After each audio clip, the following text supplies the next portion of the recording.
어느덧 전방의 부족에서 어엿한 한 나라로 성장해 갔습니다. 그리고 바라던 대로 강한 국가의 모습이 갖춰지니까 이제 야유라보기가 드디어 이제 영토를 확장하는 것에 대한 이제 꿈을 품기 시작합니다. 그러면 거란이 가장 먼저 노렸던 곳이 어디였을까? 바로 만리장성 남쪽의 중원 땅을 목표로 삼아서 남쪽으로 이제 내려오려는 그런 시도를 하게 됩니다. 중국의 5대 10국 시대라고 부릅니다. 그래서 이 혼란한 정세를 틈타서 야유라보기가 이제 영토 확장을 위해서 여러 번 군사를 이끌고 전투를 벌이게 되는데 사실은 중원을 결국 정복하는 건 말처럼 쉬운 일은 또 아니었던 거죠. 근데 이제 야유라보기가 이대로 이제 영토 확장의 꿈을 포기하진 않습니다. 대신에 남쪽으로 내려가지 못하기 때문에 이 점령할 대상을 바꾸기로 이제 결정을 하게 되죠. 거기가 어디였을까요, 그러면? 발해로 가나요? 그렇죠. 발해인 거죠. 발해는 해동성국이라고 이제 불려지면서 영토도 넓고 그다음에 찬란한 문화를 꽃피워 가고 있었던 국가였죠. 네. 하지만 그럼 발해가 사라지고 이제 거란과 고려가 바로 맞닿게 그렇습니다. 되겠네요. 그게 중요한 겁니다. 국경이. 그렇죠. 그래서 싸우네. 그런데 발해를 무너뜨리고 승승장구할 일만 남은 거란에게 충격적인 사건이 터지게 됩니다. 926년에 전쟁 후에 귀국하던 야유라보기가 55세의 나이로 갑자기 병사하고 만 것이죠. 거란이 이제 황제의 시신을 모시는 방법이 바로 미라를 만드는 거였습니다. 우와.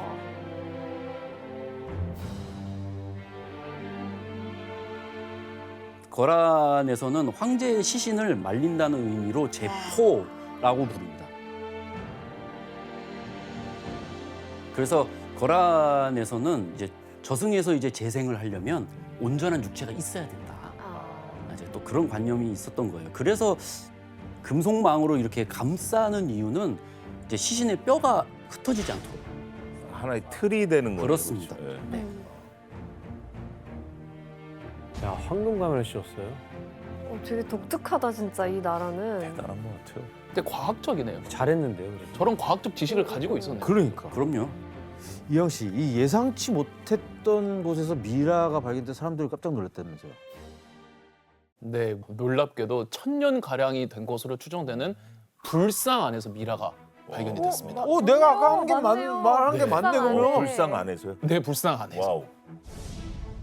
저게 이제 네덜란드의 한 박물관에서 CT 촬영을 한 건데 어머. 보니까 이제 장기가 적출된 채 수행 자세로 앉아 어머, 있는 어머. 승려 미라가 발견이 된 거죠. 저 승려가 이제 거란족 승려로 추정을 하고 있고요. 수행했던 저 자세 그대로 미라로 만든 다음에 와. 금박 붙이고 미라로 된 거죠. 그럼 1000년 동안 불상인 줄 알았던 거예요? 그렇죠. 저거 CT CT 촬영을 촬영 안 했으면 몰랐을 거 아니에요. 놀랐겠네. 그렇죠. 그래서 이렇게 최초의 황제였던 야유라보기가 어쨌든 좀 허무하게 좀 사망했습니다. 하지만 거란은 이후에 중원의 이 혼란을 틈타서 이제 영토를 확장하는 일에 다시 이제 집중을 하게 되는데 이때를 놓치지 않고 거란의 역사를 바꾼 중요한 땅을 얻는 데 성공하죠.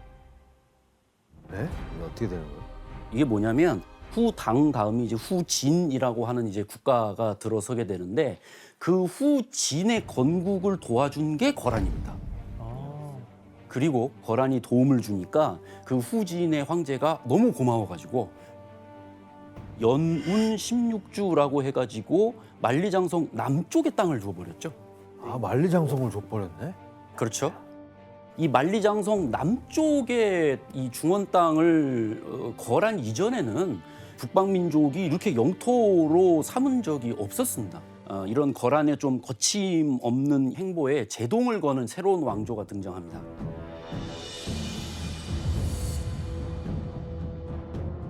송나라예요.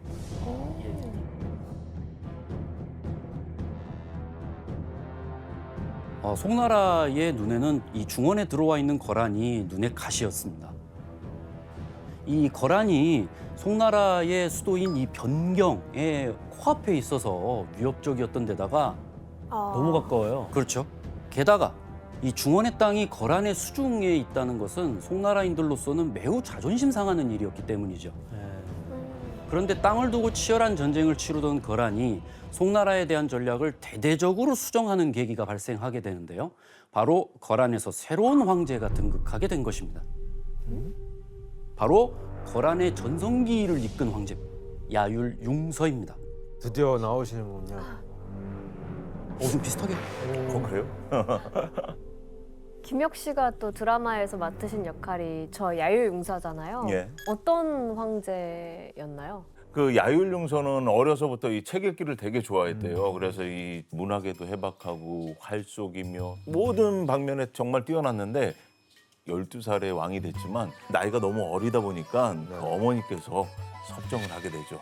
그래서 어머니가 이 정치, 전투 모든 걸 다 하게 되는데 어머니의 담이 정말 높았었어요. 어떻게 배운 보면 것도 많고. 벽 큰 산이네요. 넘어야 할. 그렇죠. 엄마가. 게다가 이승천 황태후 같은 경우도 기록에 보면 거란의 어떤 여걸로서도 굉장히 유명합니다. 말 타고 활 쏘고 다 합니다. 그래서 실제로 송나라와의 전쟁에서도 직접 갑옷을 입고 출정까지 했다고 합니다. 예. 와.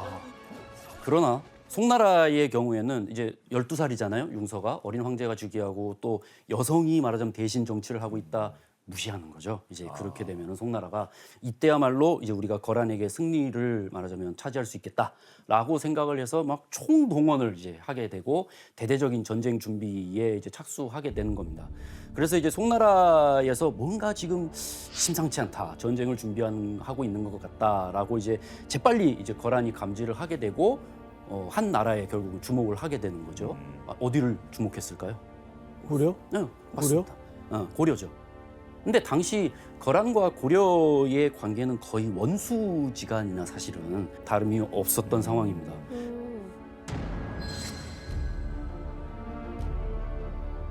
고려는 이제 같은 민족인 발해를 형제의 나라라고 생각을 했었거든요. 그래서 발해를 멸망시킨 거란을 아주 증오할 수밖에 없었던 거죠. 그래서 이제 거란이 발해를 멸망시키고 난 다음에는 고려하고 우호 관계를 맺기 위해서 그래도 노력을 한 측면이 보이기는 합니다. 그래서 이제 942년에 왕건에게 30명의 사신, 낙타 50마리를 말하자면 선물로 보내게 됐던 거죠. 사실 말보다 짐을 더 많이 실을 수 있는 게 낙타입니다. 낙타 한 마리가 한 200kg 정도까지 최대 실을 수 있다고 하니까. 그래서 거란에서는 굉장히 중요한 동물인데 50마리나 보냈다고 하는 거는 그만큼 거란이 우호적인 이제 그런 관계로 좀 변화시키고자 했다는 거를 알 수가 있는데 개경에 만부교라고 하는 다리가 있었는데 그 다리 아래에다가 이제 50마리의 낙타를 메어두고는 그냥 진짜 방치해버린 겁니다. 그래서 굶겨 죽인 겁니다. 이거를 이제 만부교 사건이라고 부르고 이 사건 이후에 이제 야율융서가 황제에 오르기까지 거란과 고려의 교류는 완전히 끝나게 된 거죠.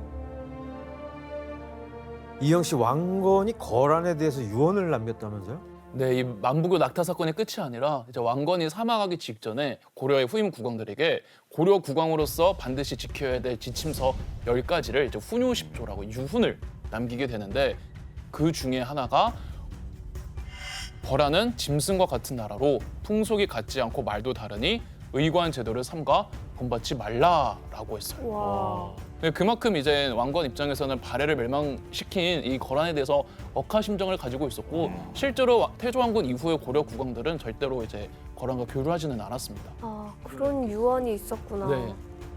교수님, 송나라와 전쟁을 앞두고 고려가 이렇게 거란을 미워한다면 이 뒤통수가 근질거리겠어요. 그렇죠. 게다가 당시 고려는 송나라하고 조공책봉 관계라고 하는 이제 관계를 맺고 있습니다. 일종의 국가의 공식 관계인 거죠. 책봉이라고 하면 황제가 주변 나라의 왕을 승인하는 절차입니다.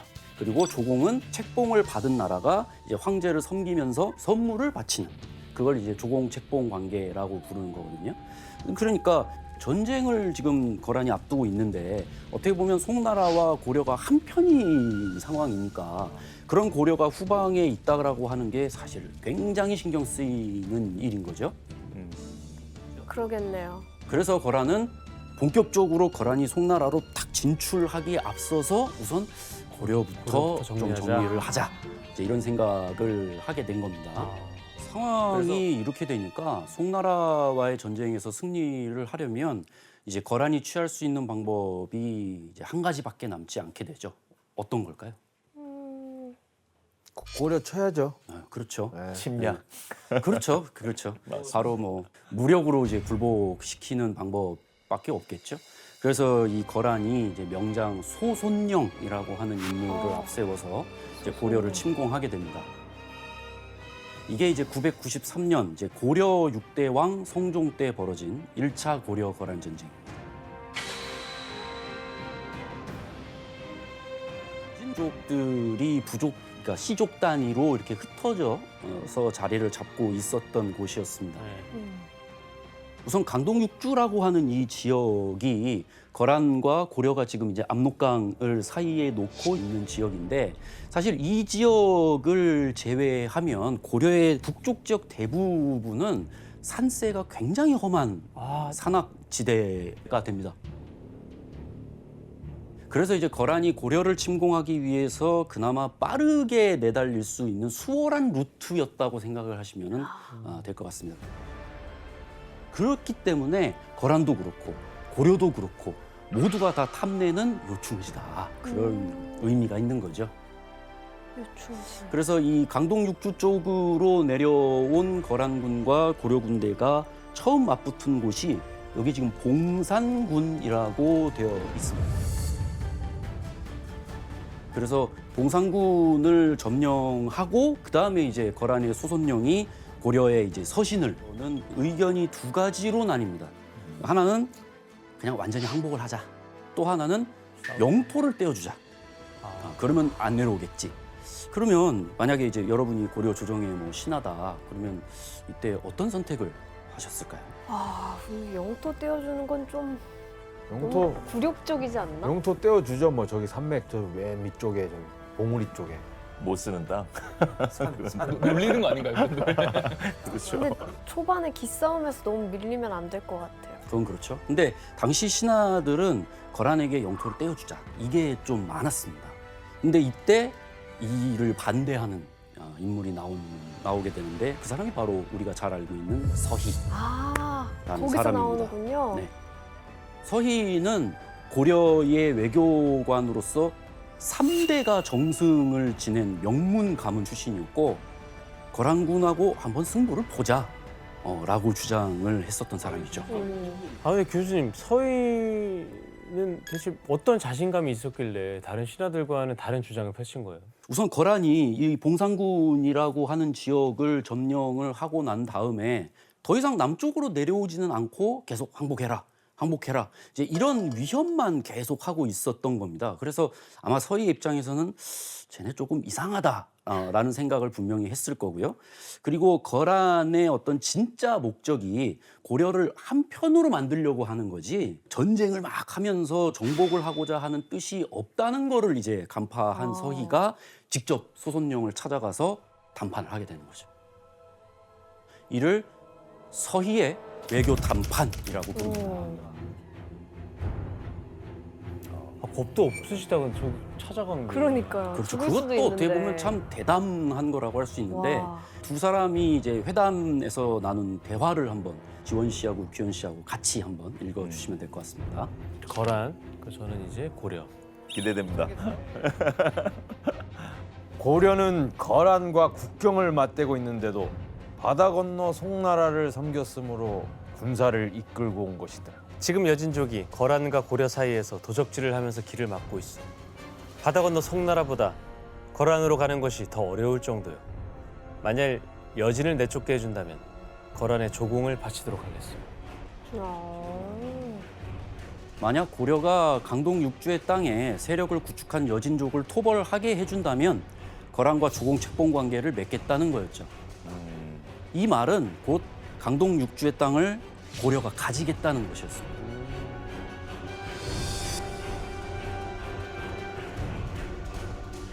아 근데 솔직히 그렇게 하면 고려랑 화친을 맺게 되면 좋은 거 아니에요? 그렇습니다. 네. 소선영의 입장에서는 고려와 조공 책봉 관계를 맺으면 목표를 달성하는 것이었기 때문에 이제 서희의 제안을 받아들이게 되는 와우. 겁니다. 흥화진, 용주, 철주, 통주, 곽주, 귀주에 이제 성을 쌓아놓게 된 거죠. 그러면서 이제 고려의 국경 방어를 또 튼튼하게 만들게 되는 우와. 이제 그런 사건이 됩니다. 1차 고려 거란전 전 정말 독특하다고 생각하는 게 우리가 침략을 받았는데 우리 영토가 넓어진 말도 안 돼. 너무 이제 웃기는 이게 케이스잖아요. 진짜 그렇죠. 네, 그만큼 서희의 활약이 대단했던 거고 어. 그래서 지금도 저희 외교부에 가시면 그 앞에 음. 서희의 동상이 있거든요. 아 그래요? 네. 서희처럼 우리도 외교를 외교를 하자. 하자. 뭐 이런 거. 아, 그쵸, 그쵸. 받아서 네. 그런 거죠. 그래서 이렇게 1차 고려 거란 전쟁은 어떻게 보면 서희의 그 돋보이는 외교술 덕분에 거란이 고려를 침공한 지 한 2개월 후인 993년 12월에 고려가 서북쪽으로 영토를 확장시키는 결과를 낳게 되면서 끝나게 된 거죠.